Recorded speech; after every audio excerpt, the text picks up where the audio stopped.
नमस्कार दोस्तों, मैं नीता मल्होत्रा अपने चैनल पर स्वागत करती हूँ। दोस्तों, आज हम कोलाहलगंज बाज़ार में हैं। यहाँ एक बाबा हैं जो वायरल हैं।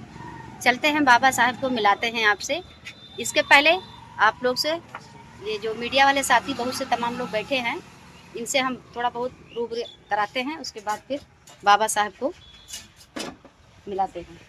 तो हमारे चैनल पे आपका स्वागत है। दोस्तों नमस्कार। यही कहना है कि जो भी कुछ समाज में हो रहा है, कहीं न कहीं बांटने काम हो रहा है। अगर हम यही करेंगे कि हम आपस में यादव ब्राह्मण ठाकुर करेंगे, तो आखिर में जो एक सनातन की सुंदरता है कि हम प्रेम से रहेंगे, एक रहेंगे, नेक रहेंगे, सेफ रहेंगे, वो कहाँ किम हो पाएगा।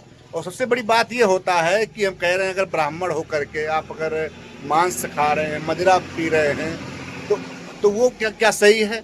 एक अगर किसी कास्ट का हो, अगर आप हिंदी पढ़े होंगे, हिंदी शास्त्र में रैदास जी भी चमार थे, उनको भी भगवान श्री कृष्ण ने पूजा, उनको भी लोग पूजते थे।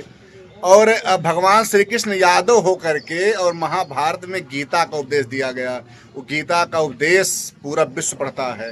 और यहाँ तक बता दो आपसे, APJ अब्दुल कलाम भी अपने पास गीता और महापुराण रखते थे, ये मुस्लिम होकर के। ये चीज़ मतलब गीता में है। तो भगवान श्री कृष्ण अगर यादव वंश में अगर अवतार ले करके इतना बड़ा उपदेश दे सकते हैं, तो आखिर में अगर यादव जाति का ही मान लीजिए व्यक्ति है, अगर वो नित्य पूजा पाठ करता है, मांस का सेवन नहीं करता है, मदिरा नहीं पीता है, तो क्या वो भी ब्राह्मण नहीं हो सकता है। लेकिन उसे कथा कहने का अधिकार है।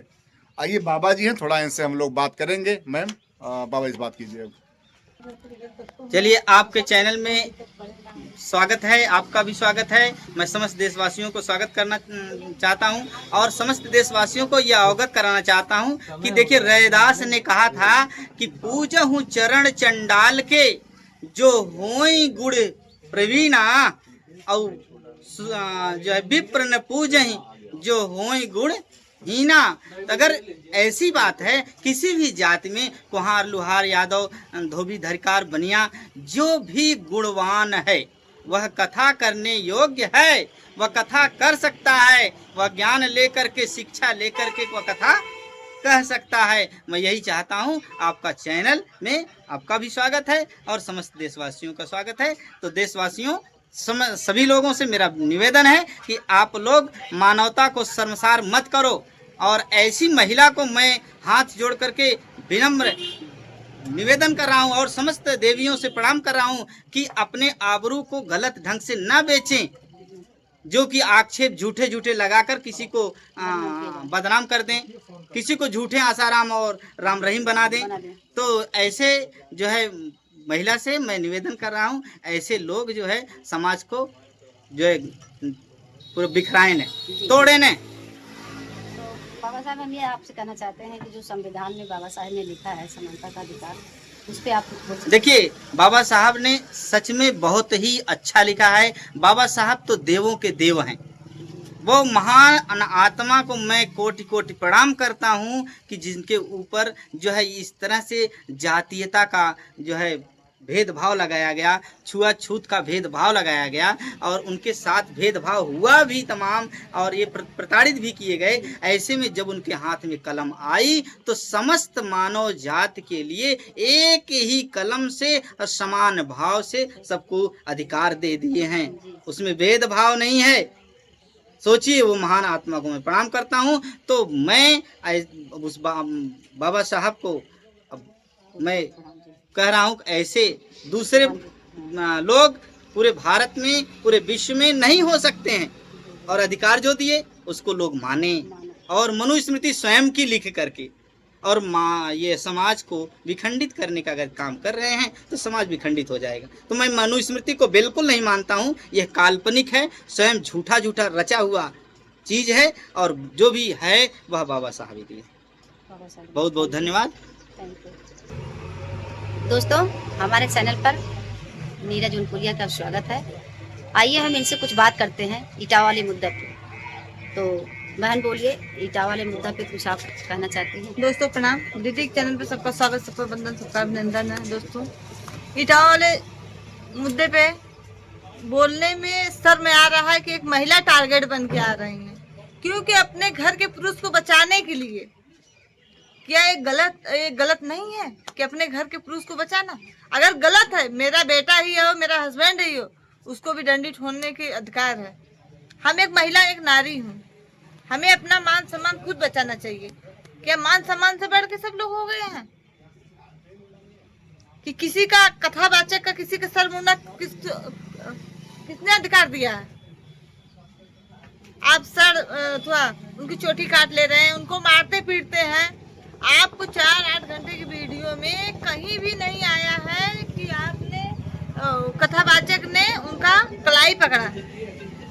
बस वहाँ ये आया कि यादव होकर आप कथावाचक करेंगे। क्यों ब्राह्मण लोग को, आप लोग को मिर्चा लग रहा है कि आपका टक्कर लेने वाले यादव हो गए हैं? यादव ये सोच लीजिए, आपसे कम नहीं रहेंगे, आपके टक्कर के बराबरी में रहेंगे। और हम तो जात विरोध मानते ही नहीं हैं। हमारे लिए सब बराबर के हैं, चाहे वो ठाकुर हो, चाहे बाभन हो, चाहे अहिर हो, चाहे गड़िया हो, चाहे पासी हो, चाहे ढरकार हो, चाहे चमार हो, चाहे मुसहर हो, हर एक लोग मेरे लिए बराबर हैं। और जात विरोध कौन कर रहा है यहाँ? जिसका जो काम था उसी काम पे उसका नाम रखा गया था। जो कोहार का काम किया उसका कोहार नाम पड़ गया, जो अहिर का काम किया उसका अहिर नाम पड़ गया, वो काम के ऊपर हो गया। लेकिन आप लोग एक जात विवाद करके लड़ाने वाला काम कर रहे हैं। अपने भारत से कब जात विवाद खत्म होगा? कब ये सम्मान सबको बाबा संविधान में लिख दिए, सब एक बराबर है। कि आप लोग है कि नहीं? जी बताइए। उसी संविधान में रहकर भी और ये समानता का अधिकार नहीं मिल रहा है। कहीं न कहीं वो पुरुष जो महिलाओं को दबाने वाला काम करते थे, आज महिलाओं को कंधे में कंधे मिला के चल रही हैं। एक समय था पुरुष ने महिलाओं को मारते पीटते थे, जलाते थे, आज खुद जल रहे हैं। तब क्यों मिर्चा लग रहा है? इसी तरह बाभन को हो तो, अरे आप लोग तो कहीं न कहीं, हम लोग के घर से रोजी रोटी आप लोग की चलती थी। आप लोग तो लेते थे, खाते थे। हम लोग के घर से आप लोग का पेट भरता था, आप लोग को पेट भरता था। फिर भी आप लोग टारगेट कर रहे हैं हम लोग को, क्योंकि डर है आप लोग को कहीं कहीं यादव समाज हम लोग से आगे निकल रहा है। ये डर है, इसमें आप नीचे मत दिखाइए, नहीं नीचे हम लोग दिखने वाले हैं। ठीक है, बताइए आप। तो दोस्तों ये वीडियो कैसा लगा कमेंट में जरूर बताइएगा। और आगे जहाँ तक मेरा विचार था, जहाँ तक मेरा अनुभव था, वहाँ तक मैं दूँ। बाकी जो ऐसा होगा आप कमेंट बॉक्स में जरूर अपनी कृपया दीजिएगा कि क्योंकि हम लोग क्या गलत हुआ क्या सही हुआ, उसका जवाब आप लोग कमेंट बॉक्स में दीजिएगा दोस्तों। तब तक के लिए नमस्ते दोस्तों, ये ब्लॉग वीडियो हमारा कैसा लगा अपना प्यार दुलार आशीर्वाद इस कमेंट में जरूर दीजिएगा। आपकी अनीता।